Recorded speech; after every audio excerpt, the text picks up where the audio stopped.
Bah du coup, ouais, arrête de faire du bruit en fait si tu veux commencer. Bonjour à tous, bienvenue sur ce nouvel épisode d'Arbre à Cam. Aujourd'hui, second point technique très utile, les plaques d'immatriculation.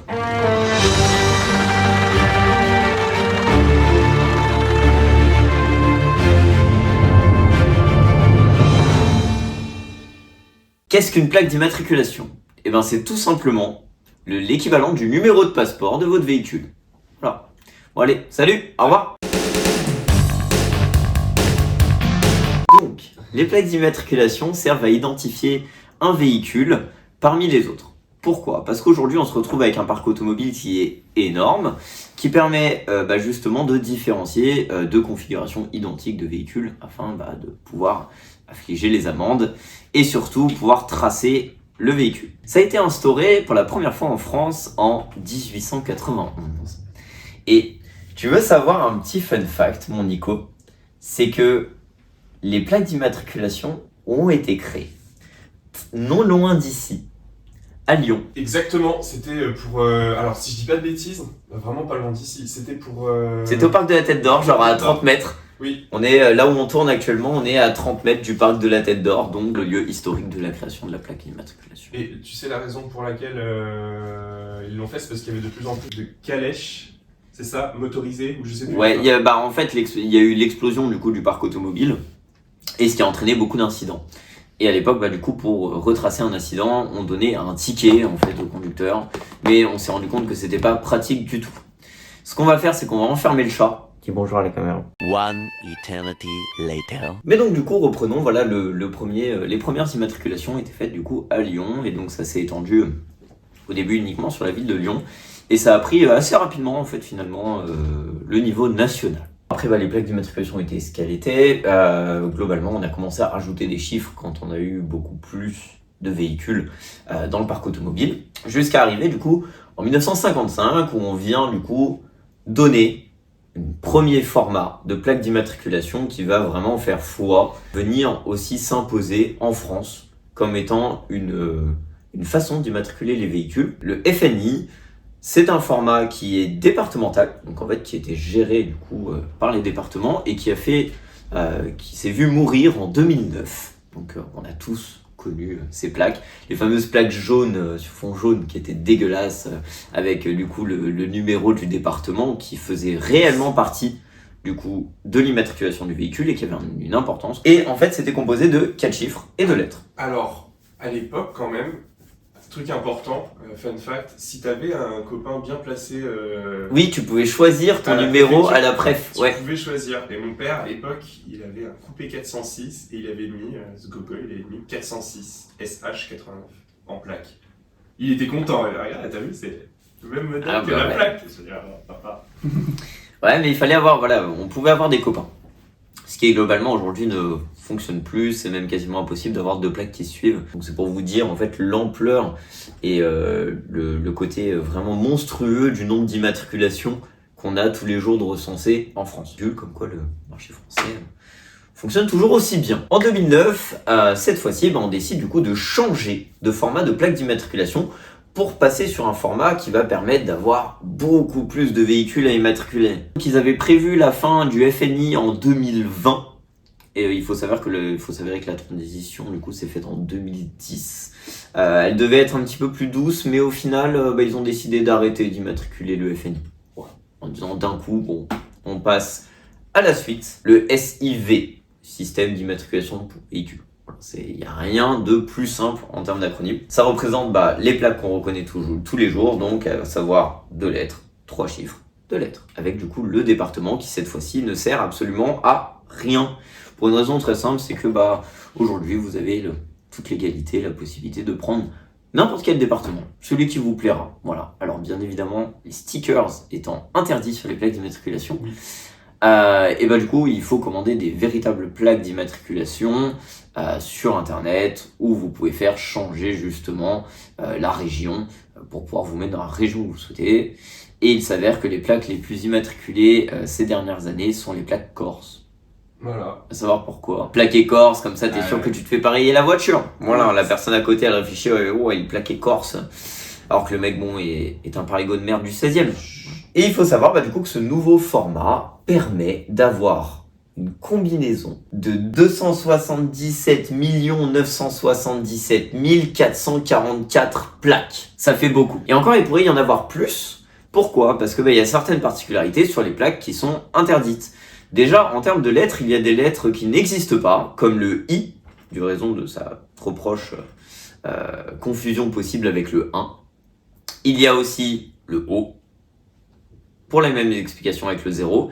Et enfin le U, qui pendant très longtemps justement alors était autorisé, mais vis-à-vis des contraventions qui étaient écrites sur papier à l'époque, a été supprimé parce que sur une écriture manuscrite, il était trop simple de le confondre avec un V, et donc d'avoir des mauvaises contraventions sur une personne qui a rien demandé. Il faut savoir que sur ces nouvelles plaques, la première plaque, la fameuse plaque AA001 AA, est attribuée et appartient à quelqu'un.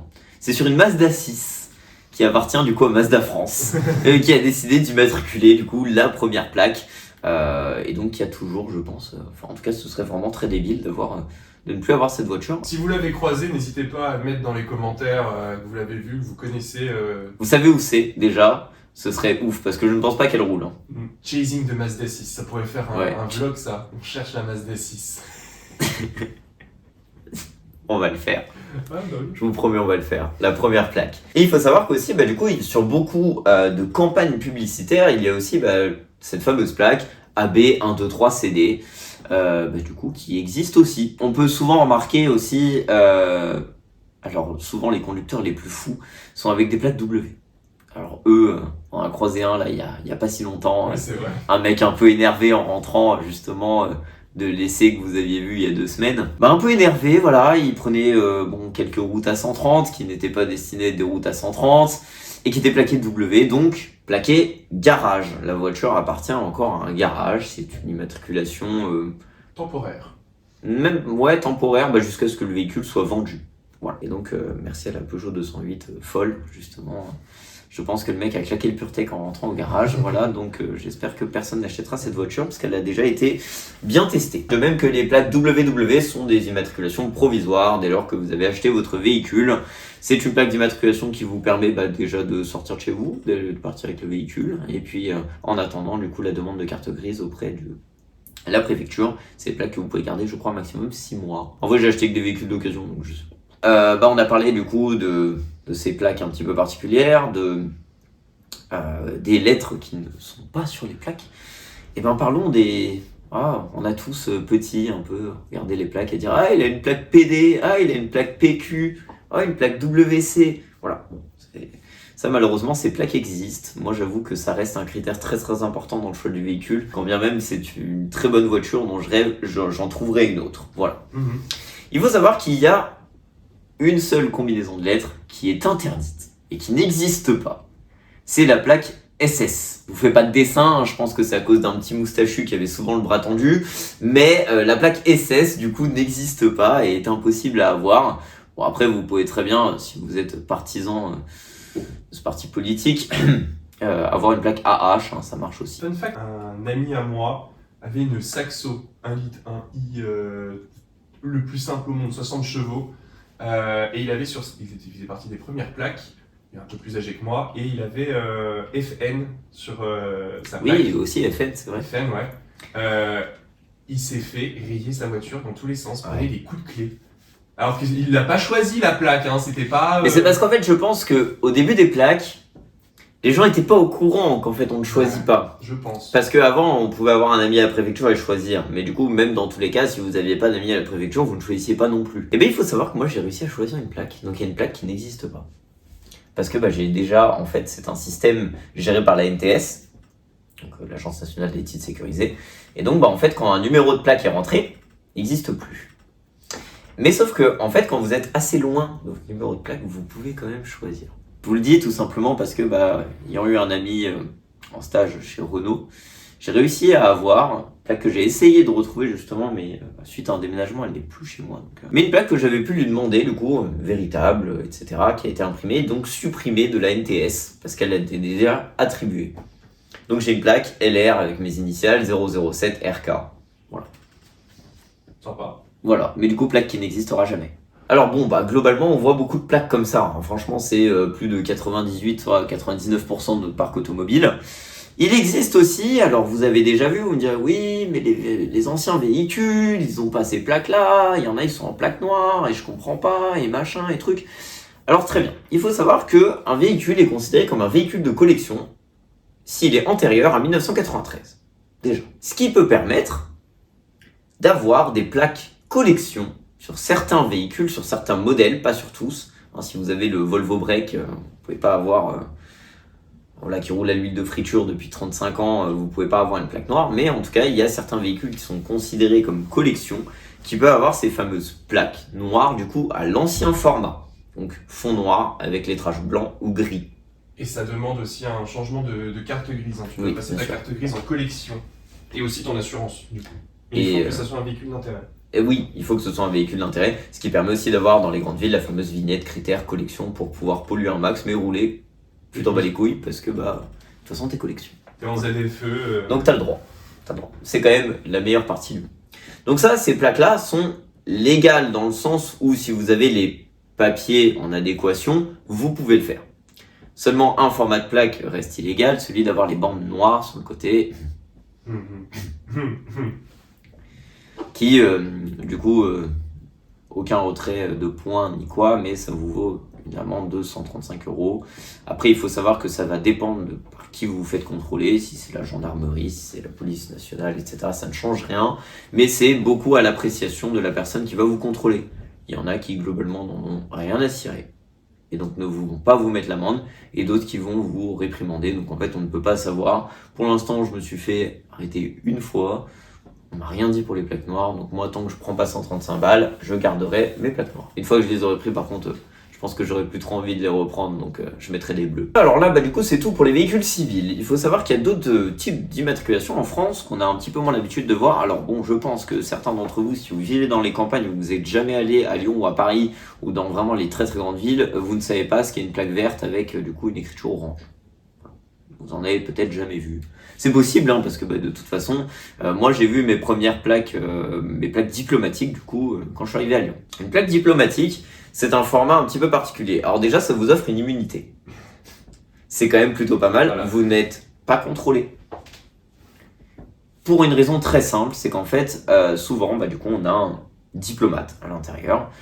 Et il y a souvent un chauffeur. Étant donné que les vitres sont toutes teintées à l'arrière, on ne peut pas savoir s'il y a le diplomate à l'intérieur ou pas. Donc en théorie, les forces de l'ordre peuvent vous contrôler en tant que chauffeur, si vous êtes seul, sans aucun problème. Cependant, s'il y a un diplomate à l'arrière et qu'ils s'en sont pas rendus compte, ils sont quand même un peu réprimandés. Bon, c'est pareil, illégal, mais en tout cas, c'est quelque chose qui ne se fait pas. Alors ça veut pas dire que vous pouvez en avoir, parce que si vous êtes pas inscrit au fichier NTS, vous êtes dans la grosse merde, parce que là ça reste en fait un dédoublement de plaque et donc usurpation d'identité, et en plus de ça, pour une identité diplomatique, vous allez vous attirer deux problèmes. Déjà, la France, et deuxièmement, le pays que vous avez usurpé. Et il suffit que vous usurpiez un pays qui est pas très très sympa, vous êtes dans la grosse merde, donc ne le faites pas. Alors les plaques diplomatiques ont une signification très différente. Déjà, vous allez avoir une première lettre qui va définir du coup l'organisation pour laquelle vous êtes, en fait, à laquelle vous appartenez. Et donc là, il y a trois possibilités. Vous avez du coup le E, qui est pour l'OCDE. Vous allez avoir le S pour le Conseil de l'Europe. Et petite particularité, le U existe. Le U, tout simplement, pour l'UNESCO. Voilà, donc les plaques diplomatiques peuvent être plaquées U. Ensuite va s'en suivre du coup une lettre, ou plusieurs lettres. Vous allez avoir C qui sera pour le corps consulaire, vous allez avoir CD pour corps diplomatique, CMD, alors attention, cela faut pas y toucher parce que c'est chef de mission diplomatique. Donc cela, c'est vraiment le prime du prime du prime. Et après vous avez le fameux K, qui du coup lui est pour l'administration. Il va s'en suivre du coup un chiffre qui lui va définir le numéro de la voiture au sein même en fait de l'organisation, donc déjà des deux premières choses qui ont été définies. Et après vous allez avoir trois chiffres qui vont de 0 à 800 qui vont définir le code du pays. Alors oui, vous me direz, il n'y a pas 800 pays, oui, mais bon, ils font ce qu'ils veulent. Après les plaques diplomatiques, va venir les plaques quand même assez importantes, qui ont aussi une signification assez profonde, mais qu'on ne connaît pas, les plaques de l'armée. Alors les plaques de l'armée, elles sont en 8 chiffres. Donc vous avez 4 premiers chiffres qui vont avoir du coup, eux, une véritable incidence sur finalement le véhicule. Et puis après les 4 derniers chiffres qui sont donnés dans un ordre croissant, qui fonctionne vraiment comme une IMAT au sens propre, au sein même du coup du corps de l'armée. Le premier chiffre va correspondre au corps de l'armée. Donc en fait, vous avez 2 pour la gendarmerie, 6 pour l'armée de terre, 7 pour l'armée de l'air, 8 pour pour la marine, je crois si je ne me trompe pas, et 9 pour la direction des services étrangers. Ensuite, va s'en suivre 2 chiffres, donc dans les exemples, vous pouvez voir 16, 20, 22 maintenant, qui correspondent à l'année de l'immatriculation du véhicule. Donc voilà, 20 pour 2020, 22 pour 2022, enfin bref, je vous fais pas de dessin, c'est pas compliqué. Et enfin, du coup, le 4e et dernier chiffre, qui lui va correspondre à la fonction du véhicule.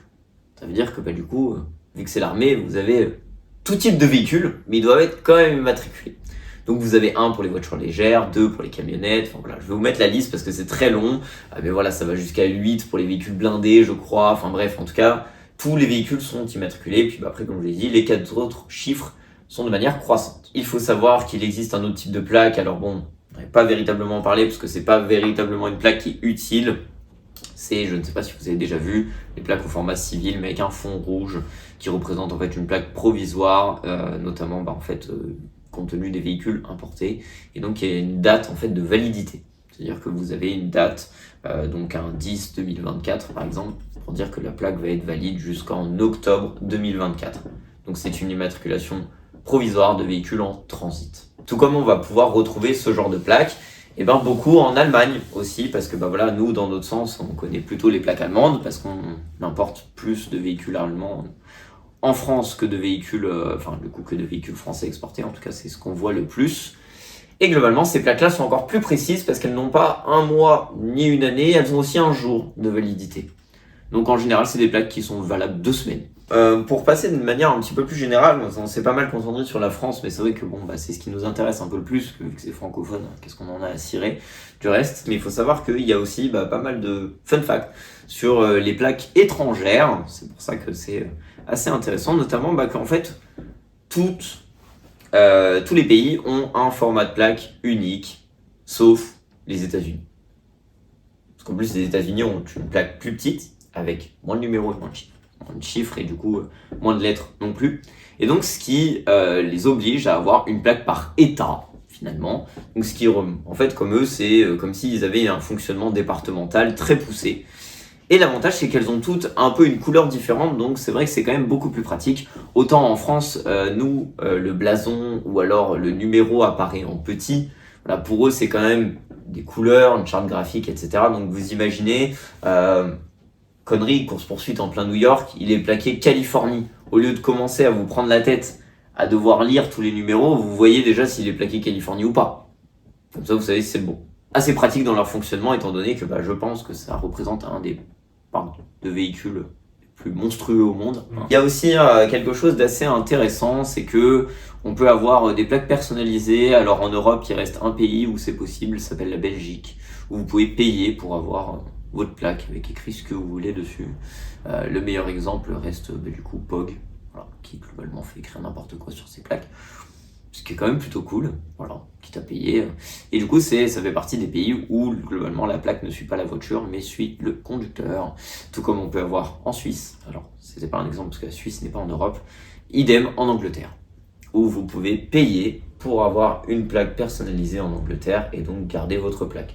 La Suisse, en revanche, il ne me semble pas que ce soit possible.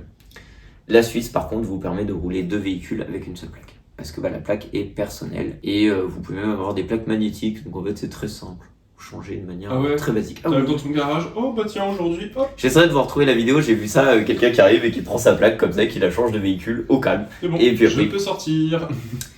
Et donc là aussi, un intérêt assez fort vis-à-vis des départements, un peu comme les États-Unis, parce que la région, la ville en fait d'immatriculation a un impact très fort sur l'immatriculation suisse, parce que vous avez GE pour commencer pour Genève, LU pour Lugano, enfin bref, voilà.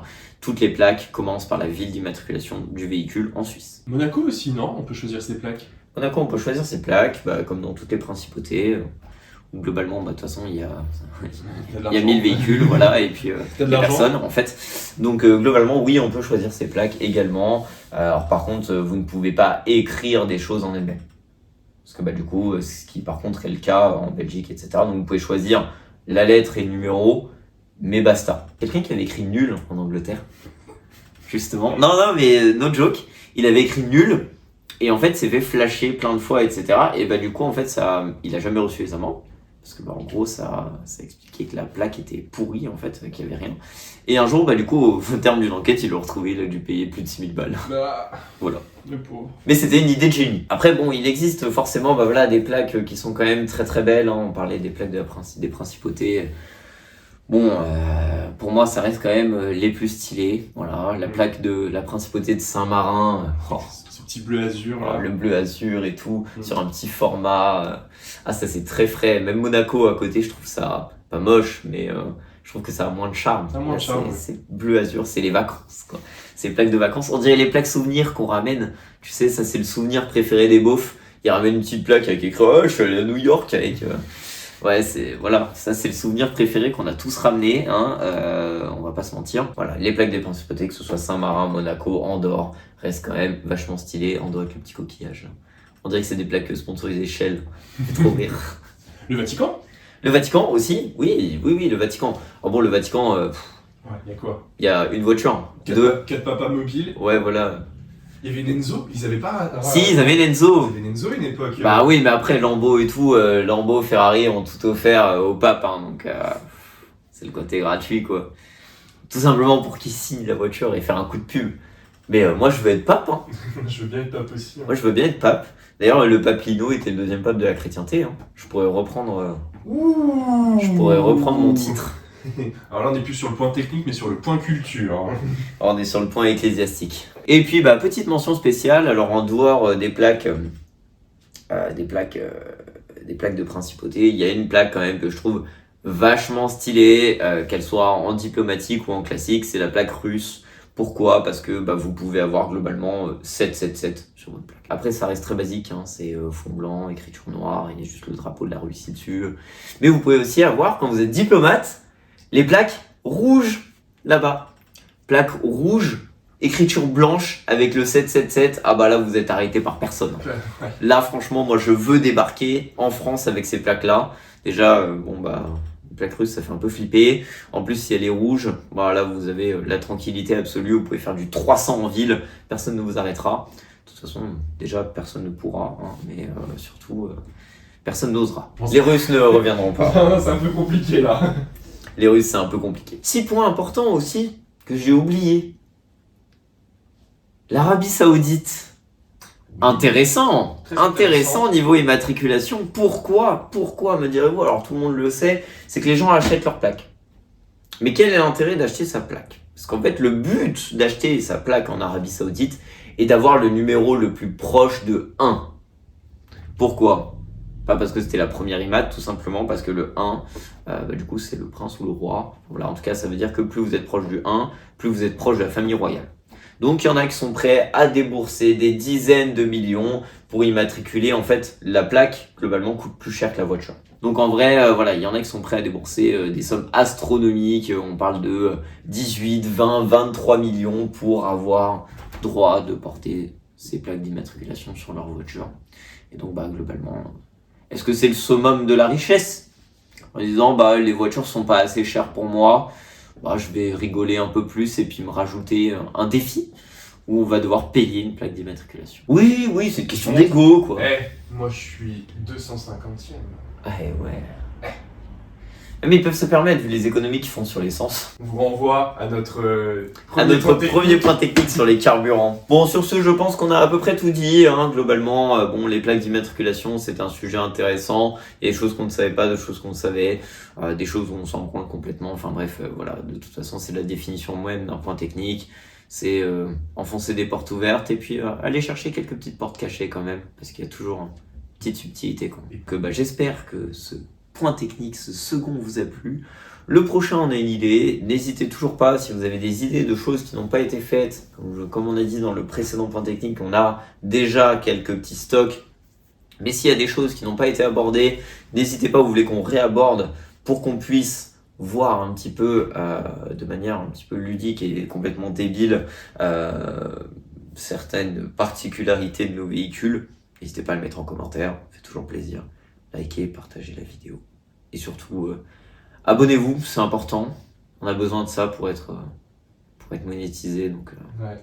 on fait appel à vous. Si vous voulez faire un don gratuit à cette chaîne, pour qu'on puisse mettre des pubs et être payé. Ouvrir un Tipeee. On va ouvrir un Tipeee. Sinon, on ouvre un Tipeee, voilà.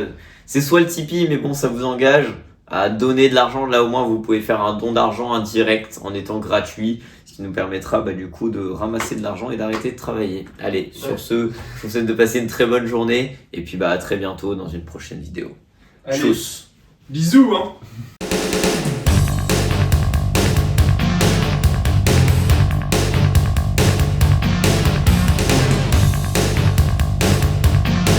Si on fait 10 000 vues avec cette vidéo à cause du chat, je meurs. Je suis pété de rire. Ah, je suis mort de rire.